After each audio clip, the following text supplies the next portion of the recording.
Hello future doctor. देखिए आज का ये जो वीडियो है ये नीट 2024 के लिए एप्लीकेशन फॉर्म में क्या क्या फिलअप करना है इस पेज को आपको ध्यान से देखना है। सबसे पहले candidate name, father's name, mother's name, date of birth लगेगा, जेंडर, नेशनलिटी मतलब आप इंडिया हैं कहाँ के हैं, आइडेंटिफाई टाइप में आपको अपना नंबर जैसे आधार नंबर हो गया, आधार एड्रेस हो जाएगा, आपका एड्रेस कहाँ से है, अब सिटी आपका क्या है, विलेज, कंट्री इंडिया हो जाएगा, स्टेट हो जाएगा, आप जिस state, pin code, mobile number, address. और इसके बाद ऑलरेडी इस पर सेलेक्ट कर देंगे। देखिए अल्टरनेट कॉन्टैक्ट नंबर, आप दूसरा भी एक कॉन्टैक्ट नंबर अपना किसी का फिलअप कर सकते हैं अपने फैमिली में।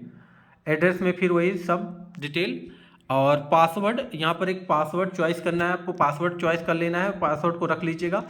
और यहाँ पर सिक्योरिटी क्वेश्चन सेलेक्ट करना है। सिक्योरिटी क्वेश्चन आपको उसका आंसर देना होगा, जो भी क्वेश्चन आएगा उसका आंसर दे दीजिएगा। सिक्योरिटी पिन इसमें दिखाई देगा, आप उसको फिलअप करेंगे।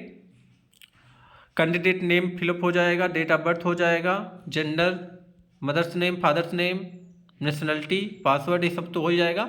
और यहाँ पर स्टेट या यूटी फ्रॉम ईयर 12 इक्विवेलेंट पास हैं या आप एयरिंग में हैं, आप उसको, जो बच्चे अभी क्लास 12 में इस साल पेपर दे रहे हैं इंटर का 12 का, तो वो आप एयरिंग में छोड़ेंगे और जो पास आउट हैं वो लोग पास आउट करेंगे। और जो बच्चे एडिशनल बायोलॉजी वाले हैं, एडिशनल बायोलॉजी वाले क्या करेंगे, उसमें बायोलॉजी वाला जो आप पास किए हैं, एडिशनल वाली जो बायोलॉजी का आपने मार्कशीट आप पाए हैं जिस सेशन में, उसका सेशन इसमें फिलअप करेंगे और उसी का रोल नंबर, उसी कॉलेज का नाम एडिशनल वाले फिलअप करेंगे और NISO वाले भी वही करेंगे। कैटेगरी आप चॉइस कर लेंगे, PWD अगर सर्टिफिकेट उसको भी लगाइए जिसके पास है। और यहाँ पर फिर परसेंटाइल डिसेबिलिटी जिसका हो, जैसे कुछ विकलांग बच्चे रहते हैं उनके लिए ये सब चीज़ें, और डायबिटीज हो, वो सब चीज़ें इसमें मेंशन कर सकते हैं, जो भी चीज़ें इसमें मेंशन हो। ठीक है, आप रेसिडेंट हो, belong to ministry, national ministry.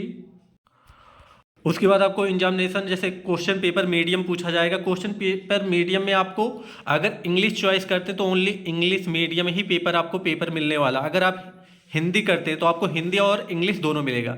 Punjabi करते हैं तो पंजाबी इंग्लिश दोनों मिलेगा। मतलब क्या हुआ कि अगर आप इंग्लिश करेंगे तो ओनली इंग्लिश मिलेगा, और कोई लैंग्वेज अगर आप करते हैं तो उसमें इंग्लिश है और उस मीडियम का लैंग्वेज दोनों मिलेगा आपको।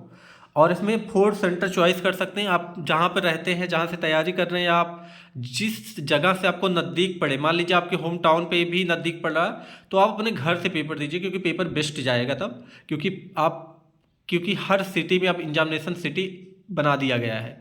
तो याद रखिए, आप उसमें सेंटर चॉइस आ रहा होगा, अपने नज़दीकी सेंटर चुने जहाँ पर आप अच्छे से पहुँच पाएँ और आपका पेपर बेस्ट हो। पास स्टेटस में आप यदि मतलब ईयर पासिंग क्लास 10th का इक्विवेलेंट इसमें पूछा जाएगा। क्वालिफिकेशन एग्जाम, प्लेस स्कूलिंग का नाम इसमें पूछा जाएगा। टाइप ऑफ स्कूल कॉलेज किस टाइप का है, गवर्नमेंट है, प्राइवेट है, क्या है, डिस्ट्रिक्ट उसके बारे में, स्कूल बोर्ड क्या है, UP हो, CBSE हो, जो भी हो। इसमें रिजल्ट मोड क्या है, ऑनलाइन है, मैक्सिमम ग्रेड पॉइंट है, यहाँ पर सारी चीज़ें जो दिया गया है। CGPA उसमें लिखा होता है आपका, जो उसमें टोटल नंबर। उसके बाद आपका 11th का भी पूछा जा रहा है। अगर 11th का ना हो तो आप उसमें अगर नॉन ऑप्शन भी आ रहा होगा तो आप उसको नॉन ऑप्शन कर दीजिएगा, नॉन कर दीजिएगा 11 वाले में। अगर नहीं है तो कोई दिक्कत नहीं, 11 क्लास 11 में अगर पूछा जा नहीं है तो नॉन कर दीजिए, कोई दिक्कत नहीं होगा। नहीं है तो ना करिए, कोई प्रॉब्लम नहीं होने वाला है। क्लास 12 का कर दीजिए। उसके बाद यहाँ पर सिटी चॉइस 4 है, टोटल एग्जामिनेशन सिटी आप चॉइस 4 कर सकते हैं।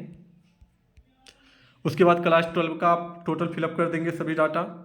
एडिशनल डिटेल में आप डेट ऑफ बर्थ, डिस्ट्रिक्ट और ये सारी चीज़ें। आपको इसमें इनकम के बारे में थोड़ा, अपने पेरेंट के इनकम के बारे में, एनुअल इनकम मतलब सैलरी 1 ईयर में कितना आपकी सैलरी होता होगा, जितना भी आप इसमें फिलअप कर सकते हैं। फादर्स के बारे में एनुअल इनकम, मदर्स क्वालिफिकेशन, आपकी मदर्स पढ़ाई किए हैं कि नहीं किए हैं इसके बारे में पूछा जा रहा है। Occupation, mother's annual income, mother's के बारे में पूछा गया इनकम क्या हो। तो यहाँ पर आपको जो भी चीज़ें हैं इसमें आप देख लीजिएगा, आपके मदर्स या फादर्स पढ़ाई किए हैं, कितना सैलरी करते हैं, सब चीज़ें। पासपोर्ट साइज फ़ोटोग्राफ आपका अपलोड होगा, लेफ्ट राइट हैंड फिंगर और थंब याद रखिए, इसमें आपका लेफ्ट और राइट दोनों का फिंगर अपलोड होने वाला, तो याद अपलोड कर दीजिएगा। और सिग्नेचर भी, कैटेगरी सर्टिफिकेट भी अपलोड हो रहा है यहाँ पर अपलोडिंग डॉक्यूमेंट में। वैसे डॉक्यूमेंट अगर बाद में भी चल जा सकता है, तो देख लीजिएगा। उसमें PWD वाले बच्चे हैं जो, वो भी कर सकते हैं। सिटीजन सिर्फ इसका वो भी बच्चे कर सकते हैं। तो ये था इतना। और इसके बाद आएगा आपका एडमिट कार्ड आएगा। एडमिट कार्ड आपका अप्रैल में आ जाएगा। ये मान के चलिए 20 अप्रैल तक एडमिट कार्ड निकलना स्टार्ट हो जाएगा। 20 से 25 अप्रैल तक आपका एडमिट कार्ड निकलना स्टार्ट हो जाएगा। 5 मई को पेपर है, आपको सबको पता है। तो बस अपना एप्लीकेशन फॉर्म कंप्लीट कीजिए जल्द से जल्द और सब लोग फिलअप कर लीजिए। रजिस्ट्रेशन फ़ीस आपको पता है, जनरल NRI कोटा के लिए 1700 है, OBC EWS के लिए है 1600, SC ST PWD के लिए है 1000 रजिस्ट्रेशन फ़ीस। तो आप लोग फिलअप कर लीजिए, सारे कंप्लीट करिए, सबका प्रिंट आउट रखिए, पासवर्ड लिख के रखिए, बहुत ज़रूरी है पासवर्ड याद करना। पासवर्ड भी रख लीजिएगा, बहुत ज़रूरी रहेगा, उसका प्रिंट आउट रखिएगा। यहाँ पर एग्जामिनेशन सिटी के बारे में सब चीज़ें बताए गए हैं। एग्जामिनेशन सिटी जब आएगा तो हम आपको बता देंगे दोबारा से। तो ये था एग्जामिनेशन फार्म कैसे फिलअप करें, स्टेप बाय स्टेप सारा प्रोसेस हमने बताया क्या क्या फिलअप करना है। और आप परेशान मत होइएगा, 11 वाला कुछ भी अगर पूछा जाए 11 में नहीं है तो आप ना कीजिए। और नॉन रिफंडेबल ये चीज़ें लिखा गया है, कुछ चीज़ें जो मैं आपको बाद में एक वीडियो और दे दूँगा, उसमें अच्छे से रीड करके सभी चीज़ें। इस चैनल को सब्सक्राइब कर लीजिएगा, बहुत ज़्यादा अपडेट करेगा, आपको काउंसलिंग में बहुत हेल्प करेगा इस चैनल। आप लोगों को सबसे ज़्यादा बच्चों को सिलेक्ट कराया गया है इस चैनल के थ्रू। आप देखेंगे इसमें सबसे ज़्यादा बच्चों का डाटा है हमारे चैनल पे, जो सिलेक्टेड बच्चे हैं। बहुत सारे बच्चों को डाटा हम प्रोवाइड भी करते रहते हैं। यहाँ पर रिजर्वेशन के बारे में कुछ दिया गया है, जितने भी OBC के लिए 27%, वो सारी चीज़ें मेंशन है, सबका रिजर्वेशन यहाँ पर मेंशन है। और ये चीज़ें जो रिजर्वेशन आपको देख सकते हैं, किस किस कॉलेज का एडमिशन होगा नीट के थ्रू। यहाँ पर all India quota government college के द्वारा होगा, जो कोटा लागू होता है BMS BHMS BOMS के लिए, BSMS के लिए, ये सारी चीज़ें यहाँ पर दिया गया है। MBBS के लिए भी होगा। तो ये सारा डाटा आपको हमने प्रोवाइड कर दिया। जो चीज़ें बहुत इंपॉर्टेंट थे वो चीज़ें हमने अपने वीडियो में बताया है आपको, कि पहले आप एग्जामिनेशन फार्म फिलअप कर लीजिए, उसके बाद हम आपको ID पासवर्ड याद रखिए, यूजर नेम याद करके रखिए। कुछ चीज़ें हैं इसमें, बहुत सारे पेज हैं। मैं तो सोचा कि पेज ख़त्म हो गया, बट पेज इसमें बहुत ज़्यादा हैं अभी। इसको हम थोड़ा सा और देखेंगे। आप सेंटर चेक भी कर सकते हैं। देखिए यहाँ पर सेंटर भी मेंशन किया गया है इसमें। यहाँ पर सेंटर आप अपने यहाँ के चेक कर सकते हैं। सेंटर तो बहुत ज़्यादा बने हैं। टोटल मैं सेंटर आपको बता दे रहा हूँ। टोटल इस बार सेंटर जो है बहुत ज़्यादा सेंटर बन चुके हैं। तो टोटल सेंटर जो बने हैं 554 सेंटर टोटल इस बार बने हैं। काफ़ी ज़्यादा सेंटर बढ़े भी हैं।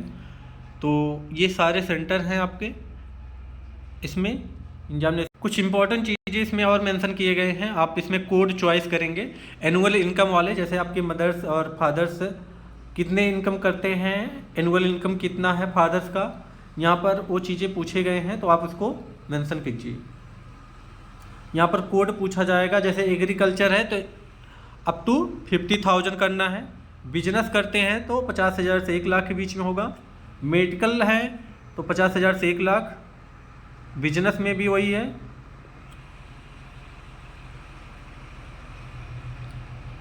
तो यहाँ पर दोनों कैटेगरी का पूछा गया है।